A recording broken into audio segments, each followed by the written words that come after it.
आप सभी को राजेश्वर यादव का प्रणाम। मेरे नौजवान साथियों, मैं आप लोगों को पहले ही बता रहा था कि भारतीय जनता पार्टी की जो सरकार है यह पूंजीपतियों की सरकार है। यह देश के किसानों को और देश के मजदूरों का गला घोंटने वाली लोगों की सरकार है। इस देश के अंदर ये संविधान विरोधी सरकार है, क्योंकि ये लोग ये चाहते हैं कि इस देश के अंदर संविधान नहीं बल्कि मनुस्मृति लागू किया जाए। देखिए, आज मैं आप लोगों को बताना चाहता हूं कि यह देश जो है संविधान से चलता है। यह देश संविधान से चलता है और आज आप लोगों को जरूरत है कि आप लोग संविधान पढ़ें, और जब तक आप लोग संविधान नहीं पढ़ेंगे तब तक आप लोग अपने हक और अधिकार की बात नहीं कर सकते हैं। लेकिन यही संविधान है कि इस देश के अंदर सामंतवादियों का खात्मा करके गरीबों की सरकार बनी थी किसी दिन। लेकिन आज भारतीय जनता पार्टी को यह संविधान जो है उसके गले की हड्डी बन चुकी है,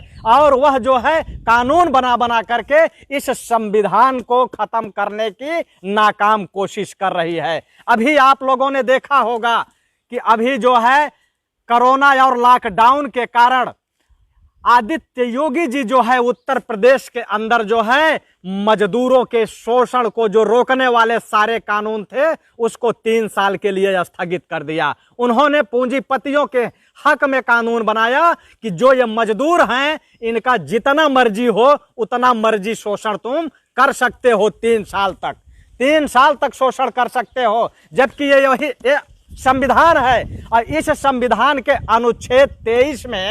अनुच्छेद 23 को आप लोगों को पढ़ने की जरूरत है, जिसमें कि मजदूरों का कोई शोषण नहीं कर सकता, मजदूरों को कोई बंधुआ नहीं बना सकता, मजदूरों से बिना पैसे का कोई काम नहीं करा सकता, यानी कि बेगारी मजदूरी नहीं कराई जा सकती। लेकिन उत्तर प्रदेश के अंदर जिस दिन योगी जी की सरकार बनी थी, जिस दिन आदित्य योगी जी शपथ ले रहे थे, हमको उसी दिन पता चल गया था कि यह उत्तर प्रदेश अब संविधान से नहीं बल्कि मनुस्मृति से चालू कराने की पूरी तैयारी है और पूरी कोशिश की जा रही थी। अगर मनुस्मृति से नहीं चलाना होता तो अखिलेश यादव के आवास को, उनकी कुर्सी को गौमूत्र और गंगा जल से धुलवाने की क्या जरूरत थी? क्या संविधान में लिखा हुआ है? संविधान में यह चीज नहीं लिखा है, लेकिन मनुस्मृति में लिखा है। मनुस्मृति में यह लिखा हुआ है कि कोई भी शूद्र अगर कुआं छू ले, तालाब छू ले, मंदिर छू लेता था तो उस समय उसका शुद्धिकरण होता था। लेकिन योगी जैसे ही मुख्यमंत्री बने उन्होंने उस आवास का शुद्धिकरण कराया, तो यह संविधान का उन्होंने अपमान किया। और कल जो है मजदूरों के विरुद्ध कानून बना करके कि 3 साल तक चाहे जितना मजदूरों का शोषण करो, अनुच्छेद 23 संविधान था, इस संविधान के विरोध में जाकर के अध्यादेश लाया गया, और वह अध्यादेश जो लाया गया है वह संविधान विरोधी है। यह संविधान विरोधी है। ये लोग ये चाहते हैं कि जिस तरीके से अखिलेश यादव का आवास धुलवाया गया, अखिलेश यादव के आवास धुलवाने की पीड़ा मुझे इस बात से लेकर के नहीं है कि वो यादव हैं, मुझे पीड़ा इस बात को लेकर के है कि यह संविधान विरोधी है। यह संविधान विरोधी है पूरी तरीके से, और हम लोग इस संविधान को मानते हैं, और यह देश जो है संविधान से चलता था। अगर यह संविधान से नहीं चलता तो लालू जैसे लोग मुख्यमंत्री नहीं बनते। अगर संविधान से नहीं चलता तो मायावती मुख्यमंत्री नहीं बनती। अगर यह देश इस संविधान से नहीं चलता तो चंद्रबाबू नायडू मुख्यमंत्री नहीं बनते। अगर यह संविधान से नहीं चलता तो कोई पिछड़ा और दलित यह राजनीति की सत्ता में नहीं पहुंचता। लेकिन आज मैं आप लोगों को यह बताना चाहता हूं कि ये वही लोग हैं कि जो चाहते हैं कि इस देश के अंदर मनुस्मृति लागू हो जाए। और मनुस्मृति कौन लागू कराना चाहता है? वह लागू कराना चाहते हैं आरएसएस के लोग, संघ विचारधारा के लोग, जिन्होंने कि नागपुर अपने मुख्यालय पर न तो 52 साल तक न तो तिरंगा झंडा को लगाया, न तो तिरंगे को माना, और न तो वो भारत के संविधान को माने। आज भी ये लोग संविधान को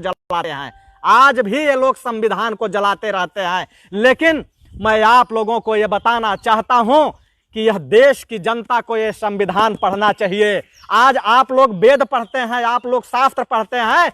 वेद और शास्त्र जो होता है वह आपको गुलामी की तरफ ले जाएगा। आपको संविधान पढ़ने की जरूरत है। आपको इस संविधान को पढ़ने की जरूरत है, लेकिन आप लोग संविधान को नहीं पढ़ते हो। आप लोग क्या करते हो? वेद पढ़ते हो, शास्त्र पढ़ते हो। वेद शास्त्र से देश नहीं चलता है, देश संविधान से चलेगा। और अगर वेद और शास्त्र से चलेगा तो यही मनुस्मृति लागू होगी। इस देश के अंदर यही लागू होगा कि मजदूरों को जो है बंधुआ मजदूरी करने के लिए पूंजीपतियों को छोड़ दो।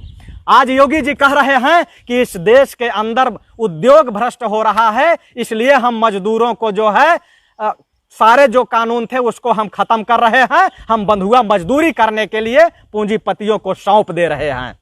पूंजीपतियों को हम सौंप दे रहे हैं कि वो जो है तुम्हें चाहे फंड दें न दे कोई मतलब नहीं है, पीएफ दें न दे कोई मतलब नहीं है, स्वास्थ्य सुविधाएं दें या न दे कोई मतलब नहीं है, न्यूनतम मजदूरी वो तय करें न करे कोई उससे जो है आप कहीं भी जाओगे कुछ भी नहीं होने वाला है 3 साल के लिए। ये वही लोग हैं कि आज से अंग्रेजों के शासन से पहले वह शासन चलता था कि आप लोग कहा जाता था कि शूद्रों को धन रखने का अधिकार नहीं है। अगर शूद्रों के पास धन हो तो उसे बलात् करके छीन लेना चाहिए, जबरदस्ती छीन लेना चाहिए। शूद्रों से धन छीन लेना कोई पाप नहीं है, यह कहा गया था।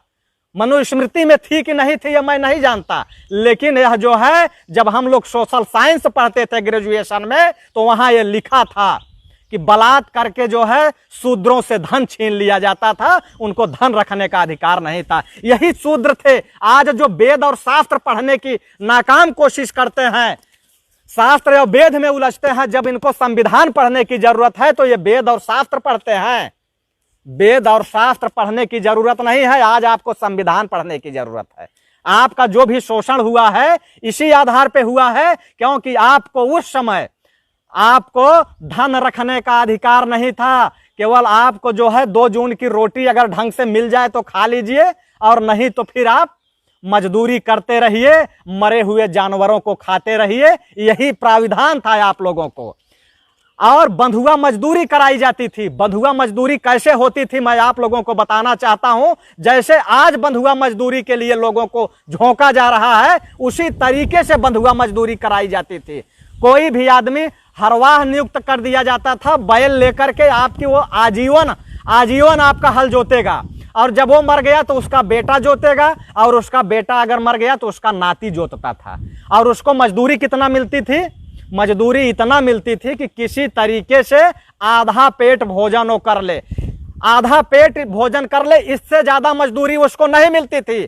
आज देखिए कुछ अंधभगत आ गए हैं जो गालियां दे रहे हैं। मैं सभी नौजवान साथियों से आप लोगों को गुजारिश करूंगा कि आप लोग इस संविधान को पढ़िए और इनके पिछवाड़े पे लात मारिए, इनके पिछवाड़े पे लात मारिए। और पिछवाड़े पे लात यही संविधान पढ़ने के बाद आप मार सकते हैं। अब बाकी अगर आप वेद पढ़ेंगे, शास्त्र पढ़ेंगे तो आप पढ़ते रह जाइए, इनकी गुलामी करते रह जाइए। लेकिन आज अगर आप लोगों को अपने हक और अधिकार के लिए लड़ना है तो इस संविधान को पढ़ना आप लोगों को बहुत जरूरी है। जितने भी साथी देख रहे हैं, गुजारिश करूंगा कि आप लोग इस वीडियो को ग्रुपों में शेयर करते रहें और लोगों तक पहुंचाते रहें, क्योंकि आपके हक और अधिकार को मारा जा रहा है। और यह जो मीडिया है जो ये दल्लागिरी करती है, जो है तलवा चाट जो मीडिया है, यह इस पर डिबेट नहीं कराएगी कि आखिर मजदूरों के अधिकारों पर हनन क्यों किया जा रहा है, किसानों के अधिकारों पर हनन क्यों किया जा रहा है। उस पर यह मीडिया नहीं आएगी, क्योंकि यह मीडिया भी मनु मीडिया है, यह मीडिया भी मनु मीडिया है। जितने भी साथी देख रहे हैं, मैं सभी साथियों से गुजारिश करूंगा कि आप लोग कम से कम 2000 लोगों को जोड़ दीजिए। आप लोग जोड़ते रहिए, आप लोग चंद मिनटों में जोड़ लेंगे, क्योंकि आपकी ताकत के बारे में हमको पता है। आप लोग जोड़ते रहिए। यही जो है योगी जी ये कहा करते थे, अभी जब चुनाव चल रहा था 2019 का, तो ये कहते थे कि अगर संविधान नहीं होता तो सफाई वाले जो है भैंस चराते होते। तो इसी संविधान से इनको पीड़ा होती है। यही लोग कहते थे कि मायावती अगर संविधान नहीं होता तो कहीं मजदूरी करती रहती। तो इसी संविधान से इनको पीड़ा होती है कि यह जो संविधान है इसको पढ़ के लोग अपने हक और अधिकार की बात करते हैं। क्योंकि बाबा साहब अम्बेडकर ने कहा था कि मैं तुमको यह संविधान की एक ऐसी ताकत दे रहा हूं, ऐसी ताकत दे रहा हूं कि राजा बनने के लिए रानी के पेट की जरूरत नहीं है, सिर्फ वोट की जरूरत है। और वह वोट की ताकत जो है इन लोगों ने ईवीएम में कन्वर्ट कर दिया। आज जो बैलेट पेपर से वोट होते थे उसको ईवीएम में कन्वर्ट कर दिया, जो कि जबरदस्ती